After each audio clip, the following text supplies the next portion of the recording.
We don't do screening mammography typically for men, just because the incidence is low. As you know, it's 1% of breast cancers are in men, so every 100 women with breast cancer, one man is diagnosed. So if we do the math, in the United States, 250,000 women, 2,500 men a year are diagnosed. I think for primary care doctors, just as it's important to do a clinical examination of the breast to feel for lumps, men have breasts too, and they should be examined. I think that's one of the issues for men, why they often present later, is that men don't think it's possible for them to get breast cancer.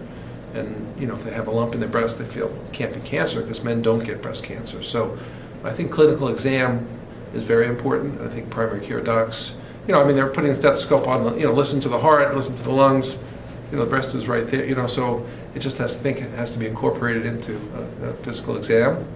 In terms of risk factors for male breast cancer, it kind of follows a little bit in terms of the risk factors for women, in terms of family history. We know that there are particular breast cancer genes that are associated with male breast cancer. The BRCA2 gene mutation is one that does relate to a higher incidence of male breast cancer. What's interesting though for men, even men who have, let's say a man's mother was diagnosed with breast cancer at a young age, and she's tested, and let's say she has a BRCA2 gene. And then the man is tested, and he has a BRCA2 gene also, so that means his risk is increased.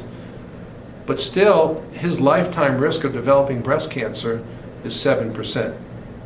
For a woman with that gene, it's going to be 60 or 70%.